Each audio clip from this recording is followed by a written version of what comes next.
Now we turn to the figure with the legendary mustache, Friedrich Nietzsche. So Nietzsche is considered one of the existentialist philosophers, although existentialism is a term created by Jean-Paul Sartre and applied to a whole range of philosophers that never considered themselves existentialists, such as himself, Albert Camus, Franz Kafka, Soren Kierkegaard. So Nietzsche was born in 1844 in Germany. He died 1900 in Germany. And he is an extremely influential philosopher, a controversial philosopher, as we'll discuss at the end of this, and a philosopher which really, if anyone knows anything about post-structuralism, postmodernism, kind of helps make possible that whole movement in continental philosophy. So he was actually a very smart young adult, became a full professor in his 20s, taught for a while at a university in Switzerland. His main expertise was philology, so the study of origin and origins of languages. But eventually he left that and began to focus more specifically on philosophy and criticizing philosophy until at a certain point in his life he had a mental breakdown, I believe in 1890, I want to say. 1890, 1892, somewhere in that time period. Brought on, I believe, by syphilis. And then for the rest of his life, about that last decade, he was taken care of by his sister, who I'll mention at the end of this, helped make him a more controversial figure. It's a really interesting story, apparently what happened before he kind of just lost his mind. He was in, I believe, I want to say it was the capital of Austria, but I'm not Vienna, I'm not entirely sure. And he apparently saw a horse getting beaten. And Nietzsche ran over to the horse, stopped the person from beating the horse, hugged the horse, and said, "I understand you, I understand you." And then he went insane. Does that mean anything about his philosophy? Maybe, probably not. But there's maybe some things you could read in there once we learn more about Nietzsche. He's also the one who coined the famous phrase, "What doesn't kill me only makes me stronger."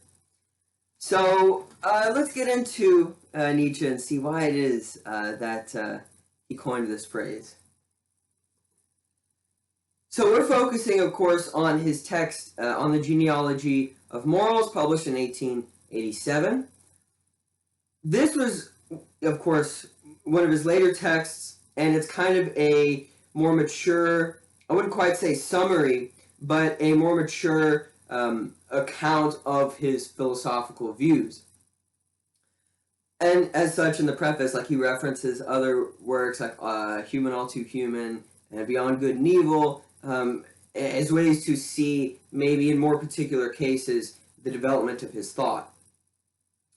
But we'll see in this that Nietzsche kind of overturns the impetus of moral philosophy that we've been studying this whole semester. He kind of overthrows philosophy itself. It said that Nietzsche took a hammer to philosophy. And in this text, we'll see one of the, many main themes, of course. But some of this will be that Nietzsche is really he's not a democratic philosopher. Nietzsche is a philosopher of the noble, of the strong, of the rare. Nietzsche is a philosopher of triumph. And he's very much worried that in Europe in his time, and then especially now, just the entire world, that there's been this undermining of the role of nobility, of the role of triumph, of the role of risk. And again, if you really want to understand, I think, this problem of making everything safe, and that's part of the problem too, is he's afraid that society is too bent on making everything safe such that it's, as we'll see, a kind of denial of this world. If you want to see a really interesting account of this from someone who influenced Nietzsche, I recommend Soren Kierkegaard's book, The Present Age. It's a really interesting account where Kierkegaard talks about how it used to be that if like a pond or a lake was frozen over, a bunch of kids would get together and they dare each other, who could run out to the center ice, right? Was anyone, not afraid to do so? Did they have the courage to do so? And then they'd cheer and praise the person who would run out to center ice. But then Kierkegaard notes, now in the present age, now someone will just touch their foot kind of on the edge of the frozen lake, and then everyone's like, oh, wow, that took a lot of guts. And Kierkegaard's like, no, like, it's made so safe that we've kind of, we're losing real joy, because, as we'll see, as Nietzsche argues, the more you kind of level things out, the less you have of the peaks. And yes, that means you have the valleys and the lows, but you also get to experience the utter joys of life as well. And we'll see that what this really means for Nietzsche is this lurking problem of nihilism.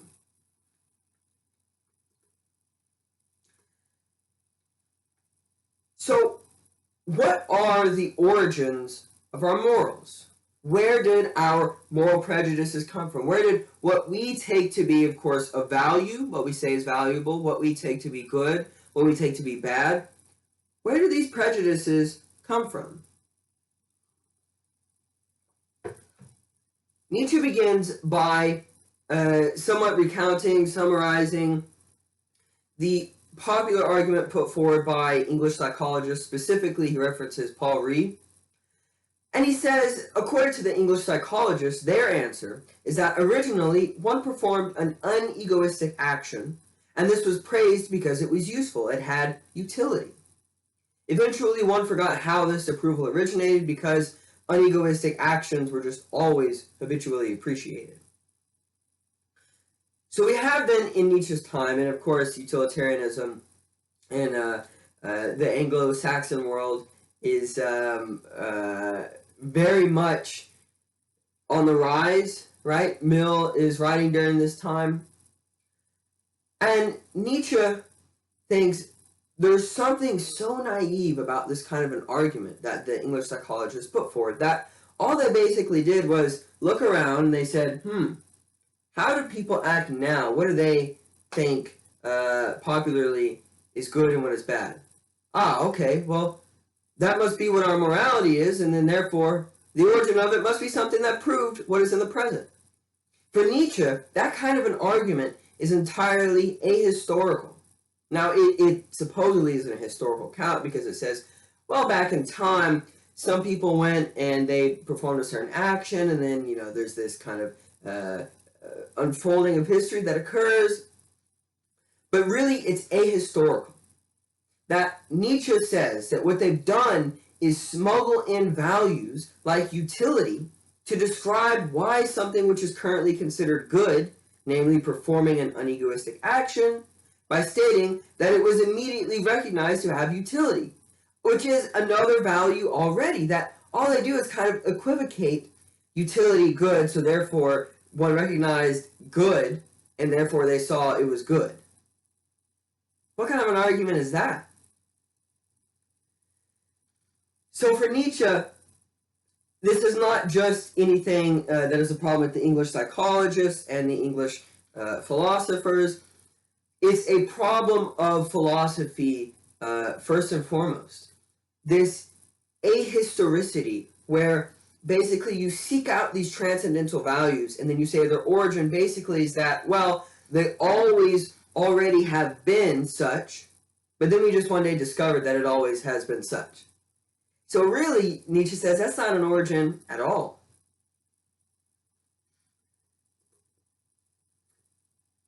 This is where we're going to start to see the way in which Nietzsche is critical of philosophy, the way in which he takes a hammer to philosophy, and why Nietzsche is considered one of the three philosophers of suspicion. So there is, along with Nietzsche, Karl Marx and Sigmund Freud. And the reason Nietzsche and these two others are called philosophers of suspicion is because they're suspicious of this claim of philosophy that it seeks out pure, universal, transcendental truths and values, right, which are objective, which always have been and always will be. Instead, they think that there are unconscious activities that actually go on, which influence and determine what we think. So in the case of Marx, he thinks that it is the process of the way a society organizes its production, the way it produces its subsistence, that through this, what's known as historical materialism, throughout time, you have this kind of evolution here, better systems, which then make possible new ideas. And so in philosophy, like for one example, for Marx, political philosophy, he says the ruling ideas of any given time are nothing but meant to justify the ruling class. Because take, for example, the rise of capitalism in the time of John Locke. Well, what just so happens, you have a philosopher, John Locke, who says, yes, private property is the origin of government. But then prior to that, let's take Aristotle. Aristotle has an entirely different view of politics that doesn't revolve around property, because private property did not play the role in society that it did later on in capitalism. Then we can look at Sigmund Freud, the founder of psychoanalysis. And for Freud, it all comes back to the unconscious, psychologically in the mind, as where with Marx it's the unconscious of society in a material sense. And so with Freud, it's the unconscious drive based on the libido, based on sex, basically, sexual pleasure, pleasurable gratification. And so there's a kind of joke that basically for Freud, everything is due to sex. That whatever we do, it's because sex determines our drive towards that thing. And that society, in a really interesting book, Civilization and Its Discontents, Freud tries to show how the progress of society and civilization is actually an attempt to quell our sexual drive for the sake of a neurotic drive of performing work by way of mitigating our sexual drive so we can actually get things done.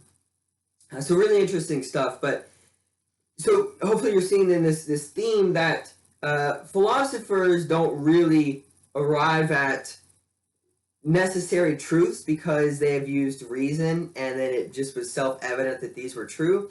But instead it's based on the time that they live in, which determines what they can think and then what they think is necessarily true.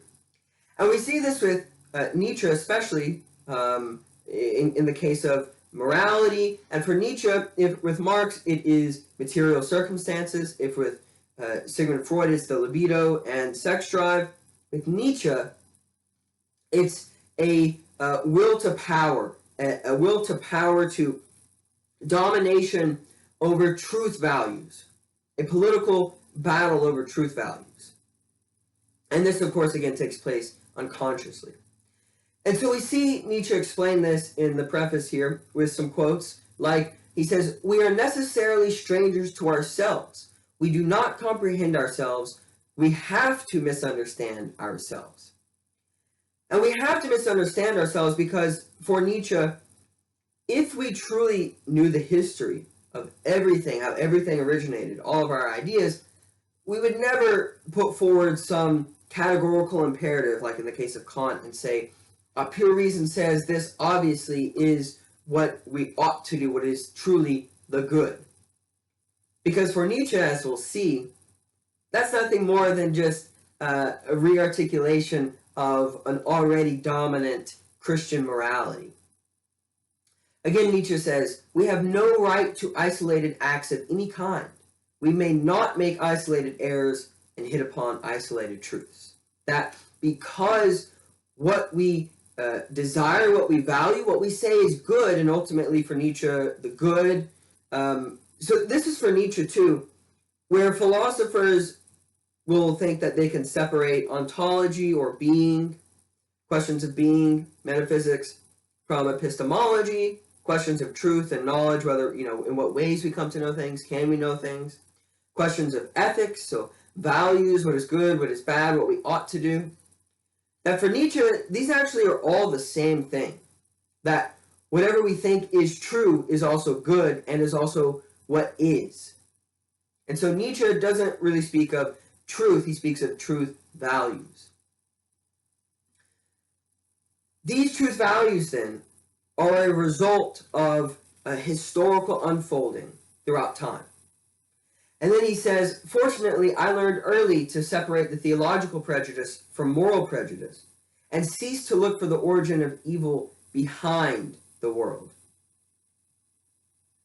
Now, what he means by that is, and this goes back to his text, Beyond Good and Evil. It's not beyond good and bad, because Nietzsche says, yes, of course we have values, there's a distinction between things that are good and bad, but it's the theological aspect for Nietzsche which kind of distorts our understanding of value and says that the bad is actually something evil, which must then be completely eradicated. Because you don't necessarily have to say that bad people need to be, destroyed, taken from the world, punished forever. But evil. Evil signifies something much deeper, something eternal, something which cannot be overturned in the way that something which is bad can be. And it is because of that that Nietzsche, On the Genealogy of Morals, and in this first essay, Good and Evil, Good and Bad, it is because of that that Nietzsche wants to show, actually we'll see, that the origin of our morals, our moral prejudices, what we take to be good and bad, is not actually what has always been understood to be good and bad. So what we need is a revaluation of values, where we, instead of saying, yes, obviously what is benevolent is good, instead we need to look at it from another angle, because there are a multiplicity of angles we can look at these things from.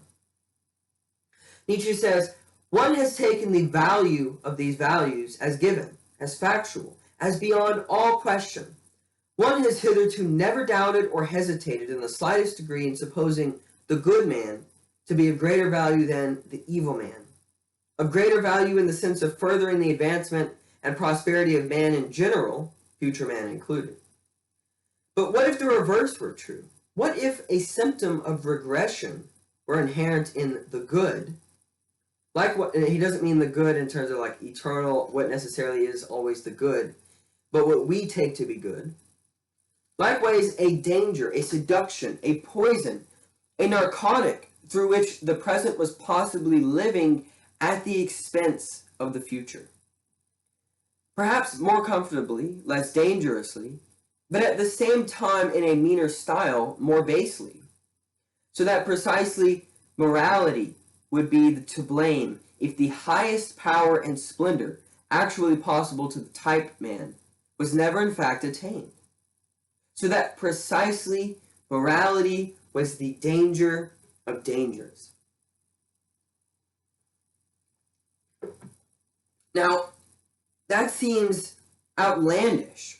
How could what is the good turn out to actually be something of less value than the evil man?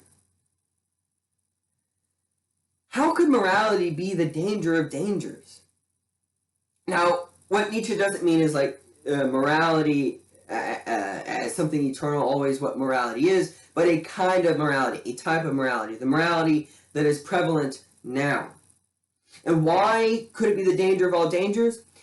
Nietzsche thinks there's something about our morality now which has this nihilistic tendency to eradicate everything, to make everything the same, just as good as everything else. That everything just becomes shades of gray, and eventually just all the same shade of gray. That is for Nietzsche the great danger of the current morality, which we take so earnestly, I think, to be truly good. And we've seen this in many different cases theologically, the theistic foundations of morality, Christian morality, and Buddhism for Nietzsche, and especially Immanuel Kant. He despised Kant. In utilitarianism, Plato especially, there is this kind of nihilistic tendency in this morality because it's all of the same kind, this morality of ressentiment and bad conscience. This is a tall task, though, of course. How is it that you're going to see that what you take to be good now is actually something that is bad? To do that, Nietzsche undertakes what he calls genealogy. He undertakes this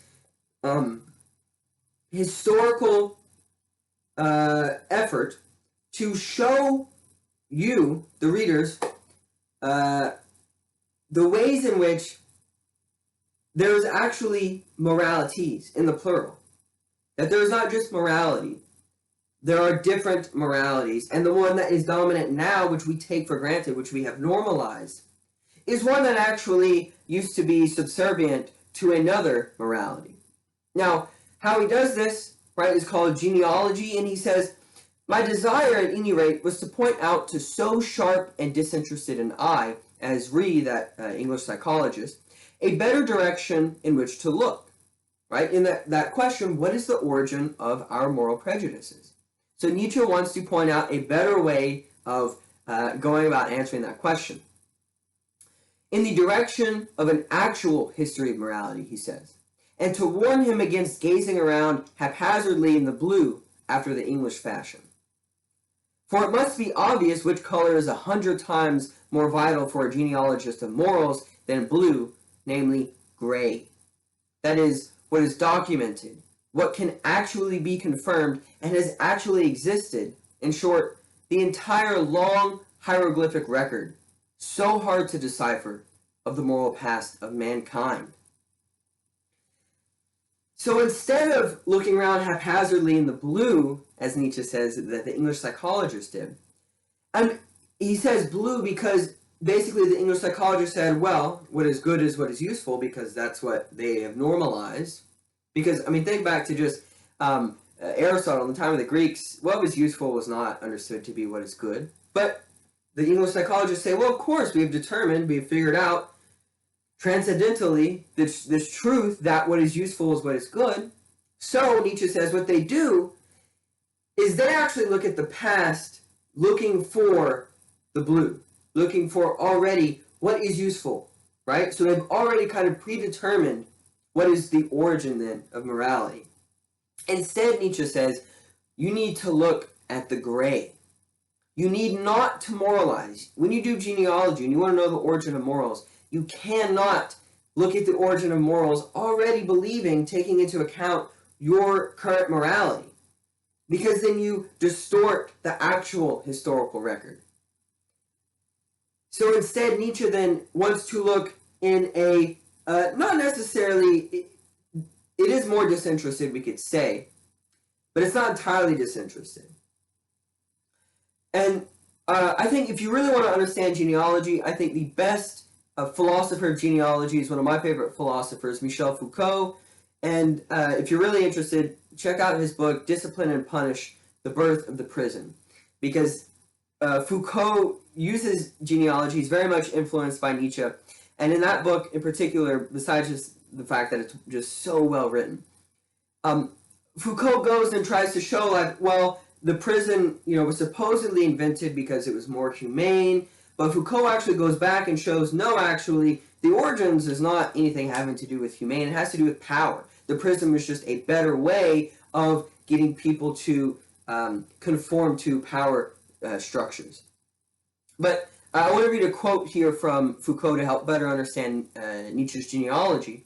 So, why is the process of genealogy gray? Because, as Foucault says, it rejects the meta-historical deployment of ideal significations and indefinite teleologies. It opposes itself to the search for origins. So, again, genealogy then is not really looking for the origin in terms of us taking for example, turning the other cheek, right? It's not looking at that and saying, well, that is a good moral action. You ought to turn the other cheek instead of fighting back, right? It's not the Gandhi ethics of nonviolence.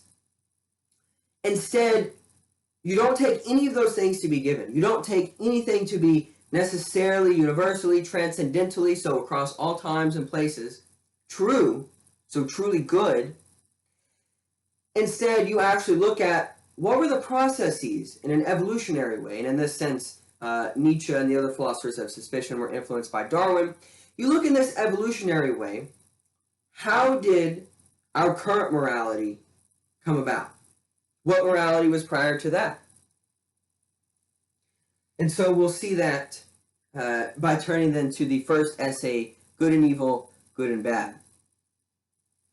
So Nietzsche uses his expertise in philology, and he traces then the etymology of words good and bad. And Nietzsche finds, actually, the word good originated from noble aristocratic values in the ancient world. Bad originated from lowly, more plebeian, common values. So one who is good, then, was said to possess such virtues as being well-born, so being noble in this political, social sense, being gentle, brave, capable, and faring well. On the other hand, what is bad, if you were considered bad, you possess such virtues as being cowardly, worthless, vile, wretched, ugly. And notice, already then, there's something a bit different, because our current values would say, well, yes, brave, gentle, capable, faring well, noble. Maybe noble in a different sense, of course, not in any political sense, right? Just because you are part of an aristocratic nobility does not mean you are good. But these terms have an entirely different origin than what we understand now. And so I want to look at this. So first we'll look at page 28 here. So Nietzsche first looks at the German word for bad, schlecht. And he says the most convincing example of this is the German word schlecht, bad itself, which is identical with schlicht, which meant plain, simple.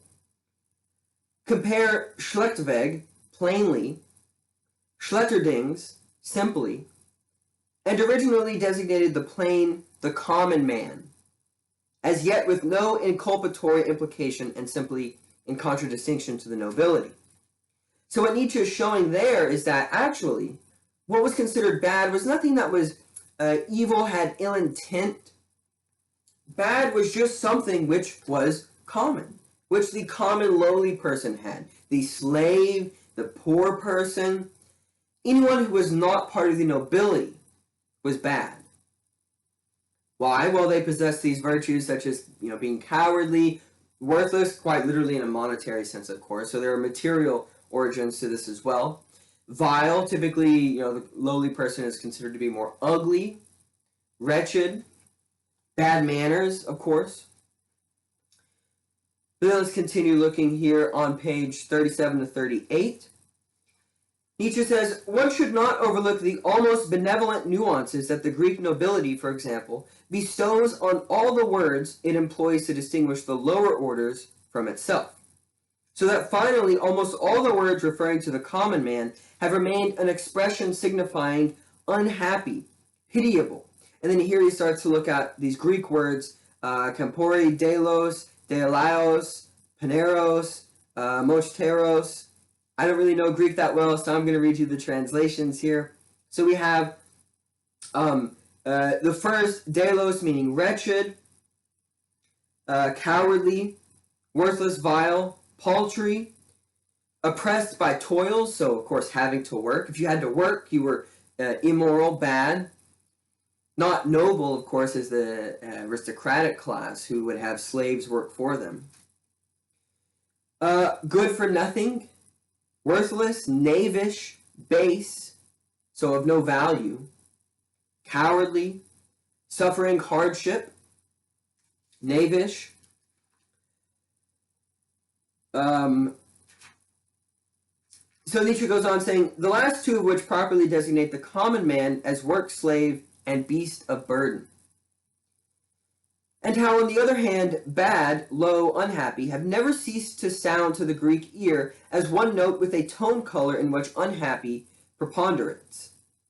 This as an inheritance from the ancient nobler aristocratic mode of evaluation, which does not belie itself even in its contempt. So he has a few more words here, like oizeros, anobos, klemon. I'm not going to continue because I can't pronounce the Greek words properly, but the translation is woeful, miserable, toilsome, wretch, unblessed, wretched, luckless, poor, wretched, miserable, to be unlucky, unfortunate, misfortune. So notice there's something different from what we would necessarily associate with bad, right? We would associate maybe all these things with aesthetically maybe unpleasing, but not bad in a moral sense, of course, right? Just because you are have no money, well, certainly Christianity, utility could say, yeah, that's bad, but you could have use in other areas that would be good, so you wouldn't necessarily be bad. But notice this big difference where it's based on class. That what was good and what was bad in the ancient world was inextricably linked to class. So as opposed to that, Nietzsche says the well-born, so the noble, of course, felt themselves to be the happy. They did not have to establish their happiness artificially by examining their enemies, or to persuade themselves, to deceive themselves that they were happy. And they likewise knew, as rounded men replete with energy and therefore necessarily active, that happiness should not be sundered from action.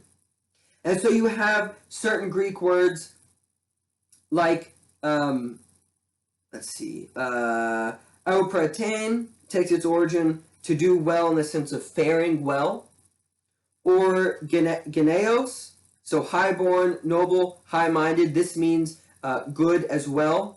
A noble man would be one who possesses geneos, of noble descent, which Nietzsche says underlines the nuance of upright and probably also naive to a certain extent, where the commoner is one who, of course, would not be upright, would not be honest.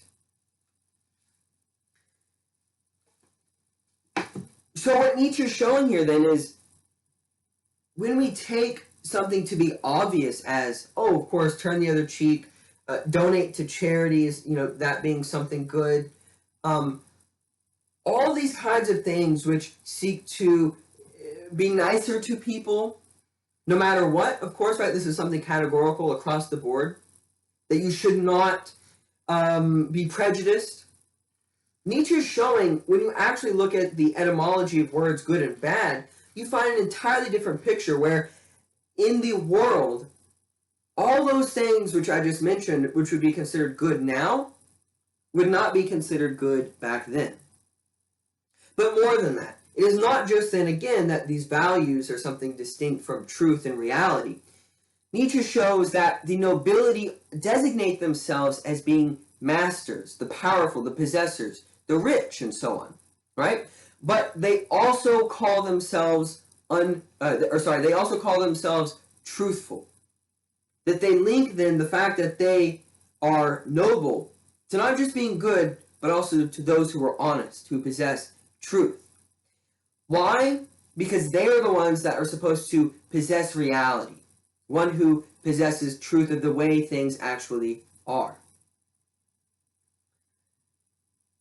So this is, again, this linking together of truth and values. Of that, what ought to be done, Nietzsche is trying to show, is not separated from what is. And that's not, again, he's not saying that this is what is good. Nietzsche is trying to say that when anyone takes something to be good, these concepts exist. They necessarily exist in this way. Now, of course, all those different terms associated with good and nobility in the ancient world, and all those other terms associated with the lowly, commonly slave people in the ancient world. That, of course, is not what is considered to be good now, right? What happened? There was a change. There was what Nietzsche calls the slave revolt in morality. That what is rare and noble becomes evil. What is common and prevalent becomes good. Now, what happens is, Nietzsche associates this with the priestly class, which is why he mentions Judaism, but eventually this gets kind of co-opted by Christianity. But it begins for Nietzsche not with the philosopher, but the priestly class, which talks about things behind the world, a real truth which is not bound up in this world, but which is something eternal, which will continue when this world is gone. And the reason why, then, this revolt in morality, where now the values become inversed, the reason this occurs is because, as we'll see, it's a result of ressentiment, this resentment of the noble and the qualities they possess. So, the slave revolt in morality then begins when the common, lowly, and priestly people reevaluate their enemies' values, and thus, as Nietzsche says, invert the aristocratic value equation, where good equals noble, and then therefore noble equals powerful, powerful equals beautiful, beautiful equals happy, and happy equals beloved of God, where those things are all equivalent, saying instead, the wretched alone are the good, the poor, impotent, lowly alone are the good, the suffering, deprived, sick, ugly alone are pious, alone are blessed by God. Blessedness is for them alone. And of course, think about this with, the saying, the meek shall inherit the earth. This, for Nietzsche, is a representation then of that revaluation of values that occurred historically. Where, and this is interesting too, how is it that, of course, you have this triumph then of the slave values, those common lowly values, which at one point in time were considered bad, now they're considered good. How is it that they were impotent and yet were able to overcome those aristocratic noble values, or what Nietzsche calls master morality? And the answer is that although he says the priestly class is impotent because they're not strong like the nobility, they don't have the physical power of the nobility, they don't have the monetary power of the nobility, but what they do have is intellectual power. And so although they are impotent in this physical sense, they are deep in an intellectual sense. They are cunning. And this ability to deceive, basically, the nobility and those of the master morality is how, for Nietzsche, this inversion occurs. So he says, with the Jews, there begins the slave revolt in morality, that revolt which has a history of 2,000 years behind it, and which we no longer see because it has been victorious.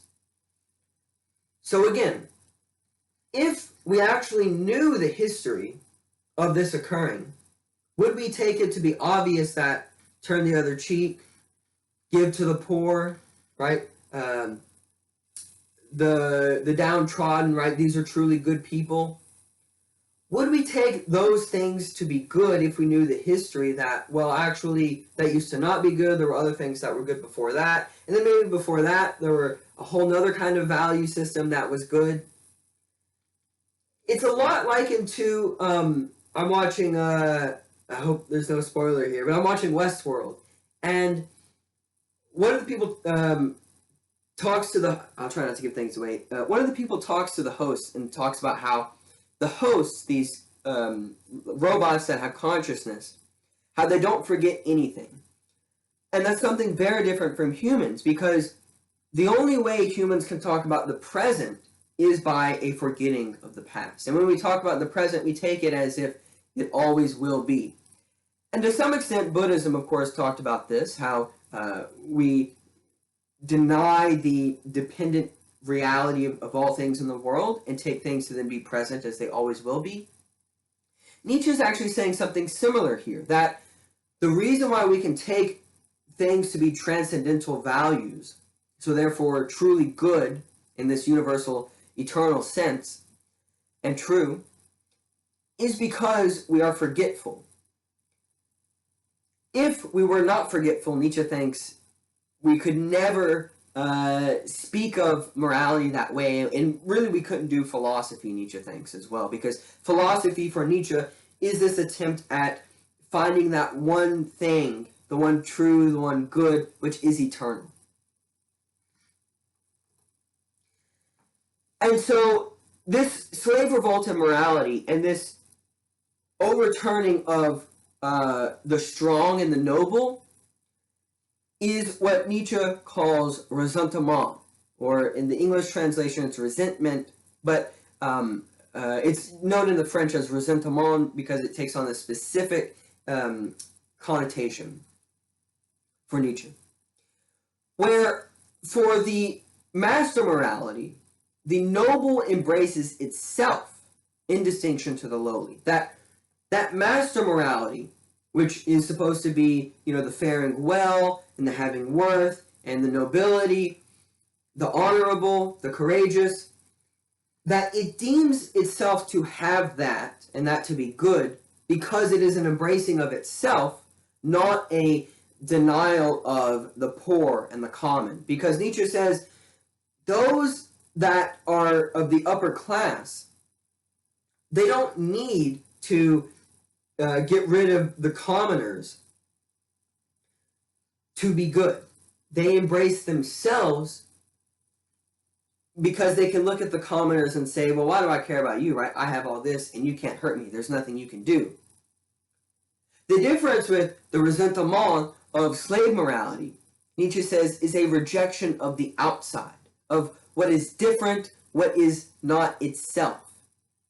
That where the master morality takes, what is noble to be what is strong, it does so by embracing itself. Slave morality, instead, Nietzsche says, is a rejection of the strong, a rejection of the nobility, a rejection of the upper class. It seeks to get rid of them. And that is why then you have this introduction of the concept evil as opposed to bad. Whereas if the commoner, the slave, is bad, well, they don't need to be, annihilated from the world. But if you have something evil, it does need to be annihilated because it can corrupt, of course, everything. Nietzsche says this need to direct one's view outward instead of back to oneself is the essence of ressentiment. In order to exist, slave morality always first needs a hostile external world. It needs, psychologically speaking, external stimuli in order to act at all. Its action is fundamentally reaction. Now here, we're beginning to look at Nietzsche's own values coming into play. So while Nietzsche, yes, he's doing genealogy in this disinterested sense of trying to show what the origin of our morality is, now we're starting to see Nietzsche does have his own value judgments. And he does view our current morality as something which is bad.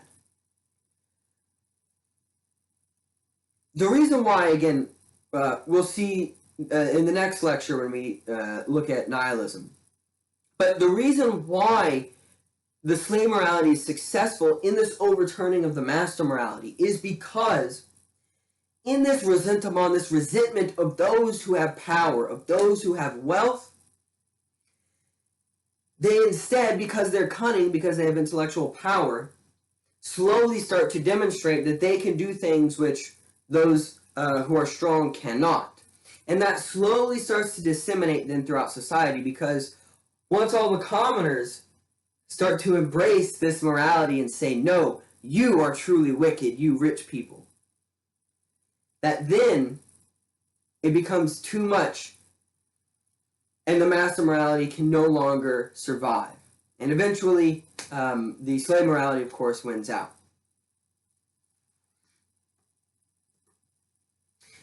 Now, this ressentiment, then, is for Nietzsche a denial, then, of the world, because it cannot accept that there are differences. It cannot accept that there are things and there are people who are truly great, and then there are people who are truly terrible, worthless, vile, poor, and so on. That instead, then, what this slave morality, through ressentiment, what it does is seek to deny the world of how it actually exists. And Nietzsche calls this the politics of revenge. So, if one is weak, if one is poor or enslaved, they of course can't claim to be strong or rich or free, because they literally are not. The poor person can run around and try and attack the noble, and the noble, of course, is going to have guards that are just going to, chop down the poor person. Nothing is going to come of that.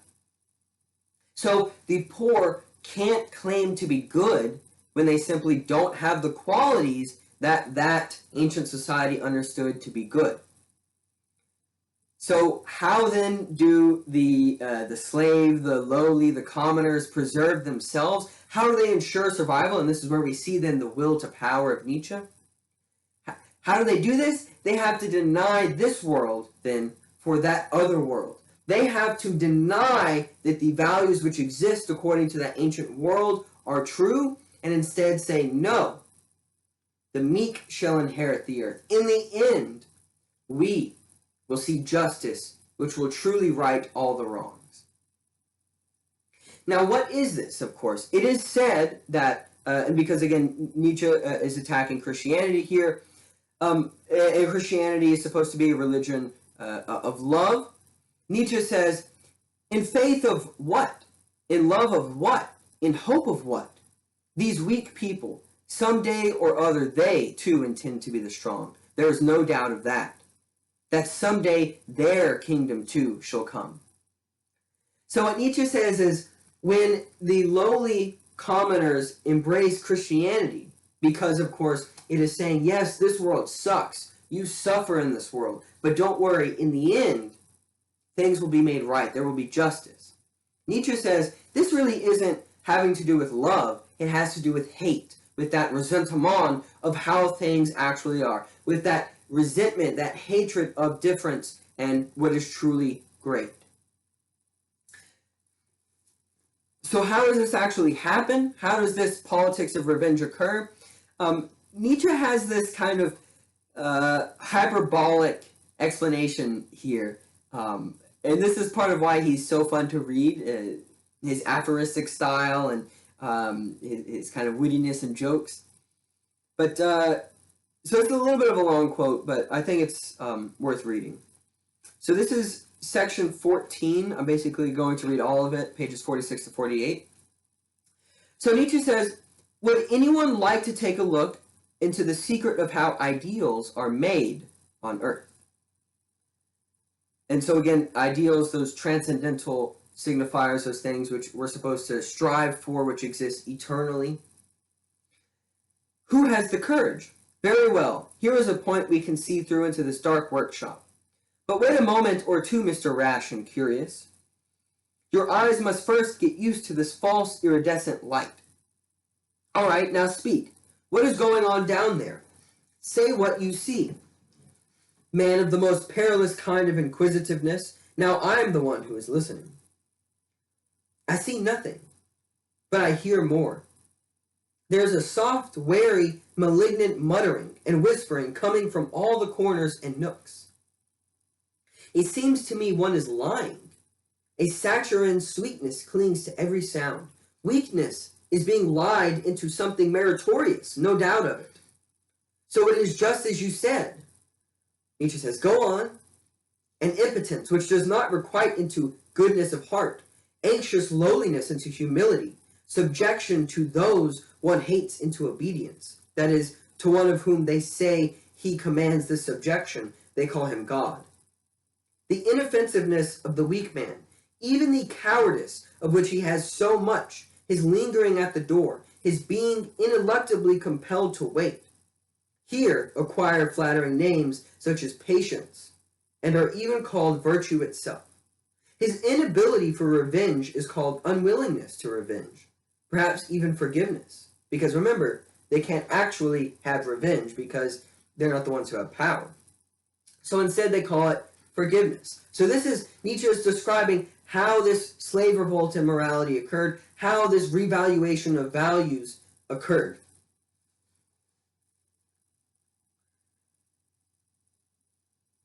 For they know not what they do, we alone know what they do. So these, the commoners say in this revaluation. They also speak of loving one's enemies and sweat as they do so. So again, Nietzsche, he thinks really it's hatred behind the supposed religion and philosophy and ethics of love. They are miserable, no doubt of it, all these mutterers and nook counterfeiters, although they crouch warmly together. But they tell me their misery is a sign of being chosen by God. One beats the dogs one likes best. Perhaps this misery is also a preparation, a testing, a schooling. Perhaps it is even more, something that will one day be made good and recompensed with interest and huge payments of gold. No, of happiness. This they call bliss. And so notice, they wanted to say, hey, yes, there will be payments, right? This is an investment, and we will see a world of gold. We will have those riches. But of course, well, no, they won't because they're the commoners. So instead they have to say, oh, money is not what is good in this world. It's happiness. It's something that's not tangible because you can make yourself happy. And so here, of course, we can think back to, like, let's say Stoicism, for example. So Nietzsche is critical of Stoicism as being part of this slave morality here. Go on. Now they give me to understand that they are not merely better than the mighty, the lords of the earth, whose spittle they have to lick, not from fear, not at all from fear, but because God has commanded them to obey the authorities. That they are not merely better off, but are also better off, or at least will be better off someday. And so think, render under Caesar's what is Caesar's. But enough, enough. I can't take any more. Bad air, bad air. This workshop where ideals are manufactured. It seems to me it stinks of so many lies.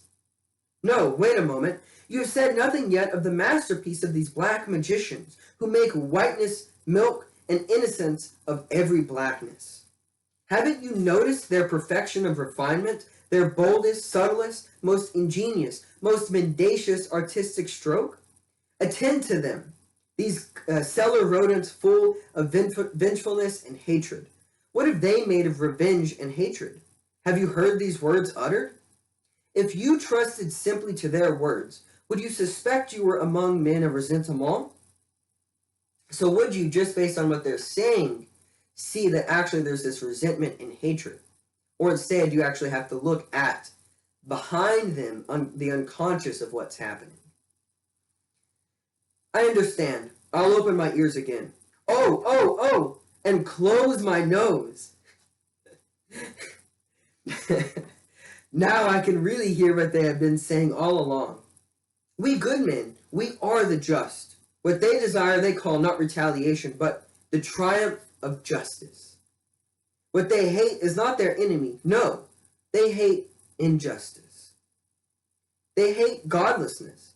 What they believe in and hope for is not the hope of revenge, the intoxication of sweet revenge, sweeter than honey, Homer called it, but the victory of God, of the just God over the godless. What there is left for them to love on earth is not their brothers in hatred, but their brothers in love. As they put it, all the good and just on earth. And what do they call that which serves to console them for all the suffering of life? Their phantasmagoria of anticipated future bliss? Right? So what is it that they have as the reward when justice is served? What? Do I hear it right? They call that the last judgment, the coming of their kingdom, of the kingdom of God. Meanwhile, however, they live in faith, in love, and hope. Enough, enough.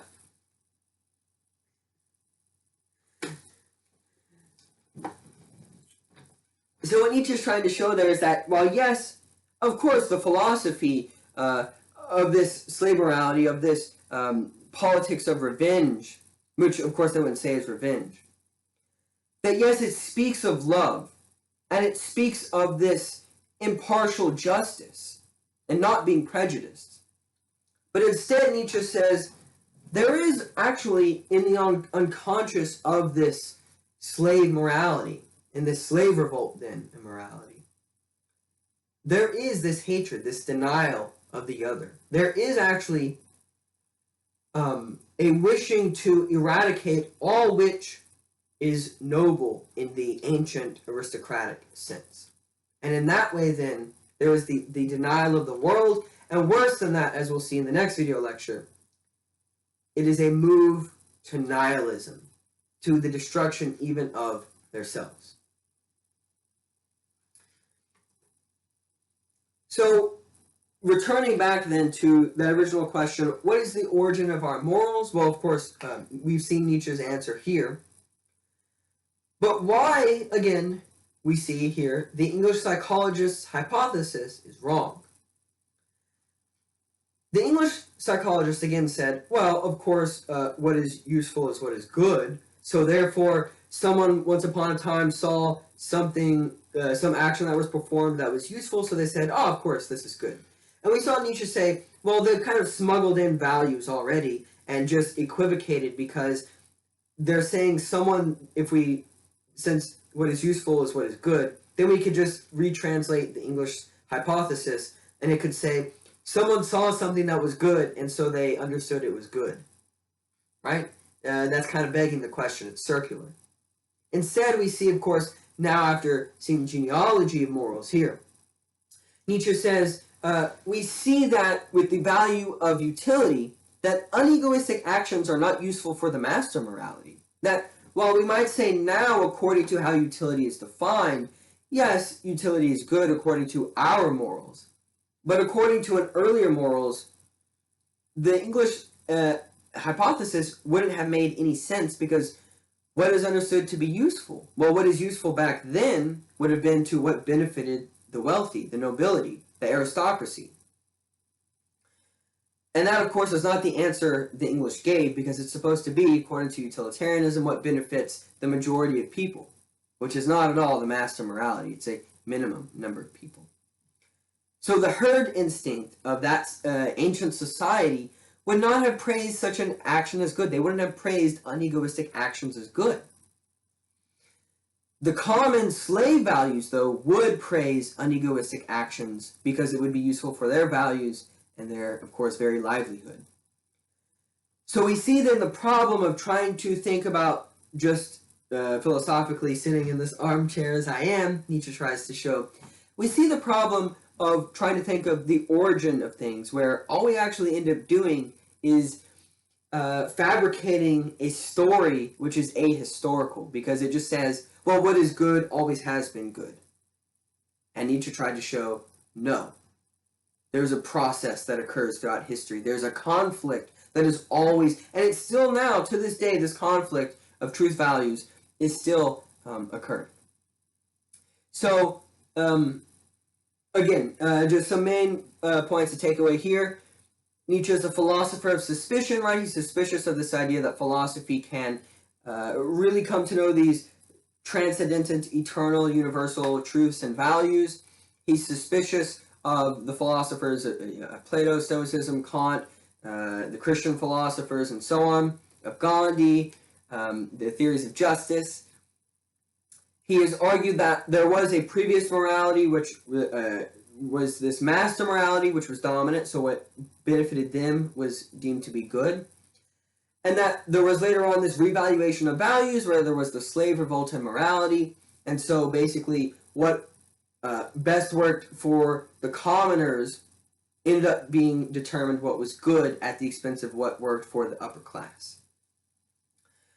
So now what I want to do, and I should say, in the next video lecture then, we'll look more at ressentiment, what is the cause of this ressentiment, what he calls then bad conscience. We'll look at the origin of justice, and we'll see exactly how this slave morality, as Nietzsche calls it, is nihilistic, and why he's very worried about the future of humanity.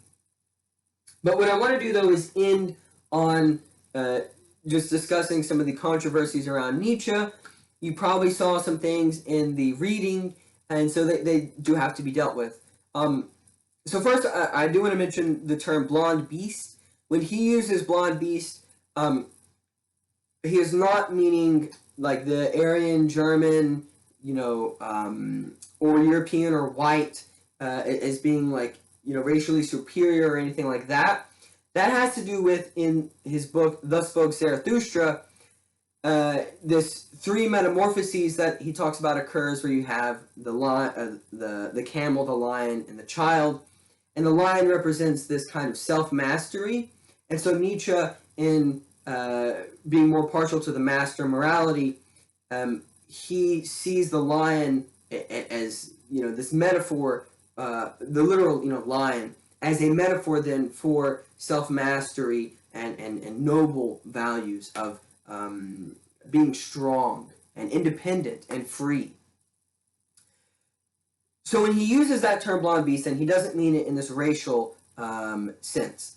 However, it did, of course, get co-opted because Nietzsche was used by fascists and anti-Semites and the Nazis because of his, when he criticizes Judaism for being part of that slave revolt and morality. You can see how anti-Semites would, of course, take that in his reference to the blonde beast. They would use that and say, see, the blonde beast, the white, Aryan, European person is superior, is the good. And you can see then how his criticism of Jewish ascetic ideals as being bad and nihilistic. You can see then how that would be co-opted by anti-Semites and fascism and Nazism. A lot of this has to do with when he went insane in the 1890s up until his death in 1900. His sister, as you see in the picture there, his sister took care of him, and she basically edited his text because she was anti-Semitic, and so she made his text more argue against Jews and more of a fascist argument. Since then, of course, it's been back to the original translation, what we're reading. But, does Nietzsche have some responsibility for the way in which his text was used? Maybe. But I do think it is worth saying that Nietzsche was not anti-Semitic. He was friends with Wagner for a while until Wagner's, many different reasons, but part of it, Wagner's anti-Semitism Nietzsche despised, because ironically, Nietzsche actually despised German culture. He argues against the Germans a lot. He despised anti-Semitism. He thought that anti-Semitism was part of this ressentiment, this hatred of the other. He did not just attack Judaism, but actually attacked Christianity more than Judaism, because for him, Christianity co-opted then those Jewish ascetic ideals of ressentiment. And the Nazis and fascists embraced this, mythical Christianity. So in them doing so, they would actually be embracing that very ressentiment which Nietzsche argued against. So if you actually read Nietzsche's text, it doesn't lend itself to anti-Semitism, but you can see, I think, how anti-Semites and fascists would read Nietzsche and then say, no, actually, he is speaking, in this way against the Jews and so on. So I do think that is something to keep in mind about this controversy around Nietzsche, but that he did argue himself against anti-Semites and thought that they were, inhabited this ressentiment which he argued against. So make of it what you will, though.